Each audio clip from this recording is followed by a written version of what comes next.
This is the first of many videos, I hope. My name is James Murray, and everybody calls me Bud. If you have any questions about my build, please leave a message down below.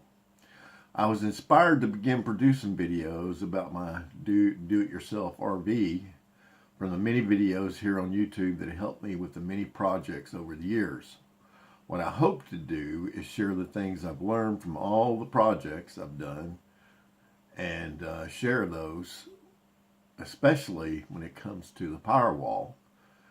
My plans from the start are to do a series on my complete RV build as well as the 18650 Tesla PowerWall build. We're going to focus first on this PowerWall because I'll be sharing a video here shortly of a fail. I've actually built a PowerWall from my RV about 2 years ago, and it worked flawlessly until about right after January, after Christmas. I had a major failure, and I'll be sharing my experience, and I actually have learned more from that experience than all the videos that I have watched to build this battery. So that would be something that you might be interested in.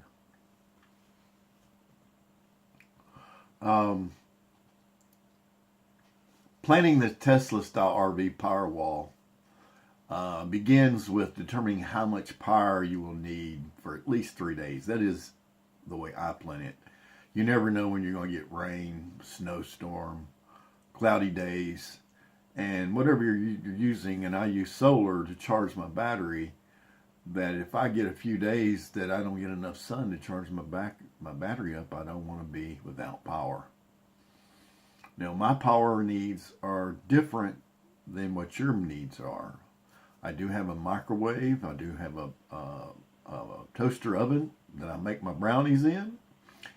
And I've got a 24 volt refrigerator and, of course, your 12 volt lighting.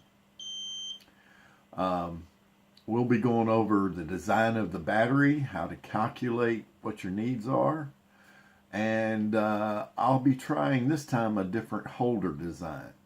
Originally, I purchased a 3D printer and printed up my holders like so many do here on YouTube, but I am going a different route this time, and I'll be explaining why when we get to the holder.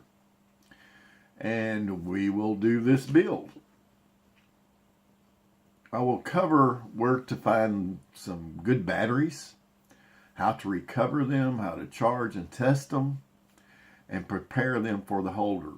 Also, probably have a video on how to build a charger. Because 18650s, especially if you do a 12 volt design, there's not a lot of chargers out there that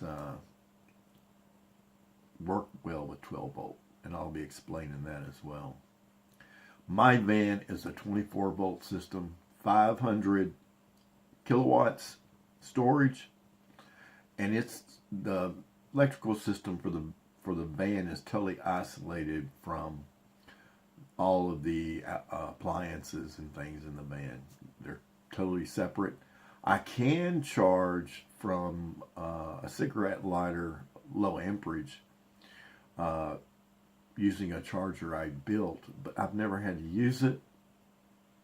And as you learn more about my inverter and how it works, it actually has a charger built in if I ever need it, which I've never needed it.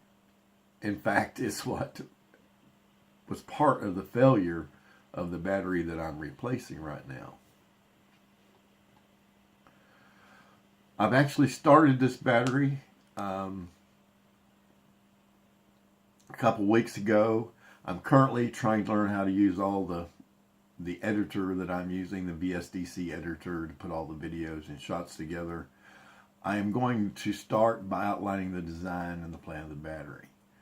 Currently, my battery is going to need 800 cells, and I have tested and prepared probably 500 Now I got 300 more to do, and we'll be talking about that.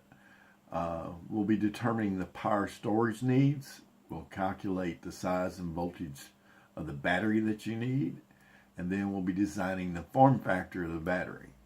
As anybody that's got experience in boats or RVs, space is very precious.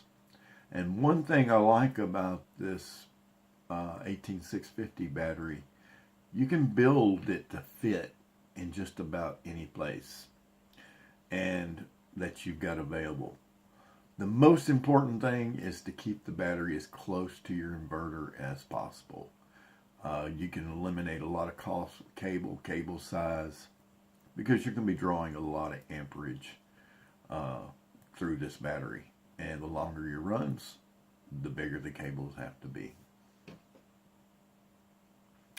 So the next video will begin with the design and plan. If you have any questions about RV builds, I'll be glad to answer them. Until next time, check you later.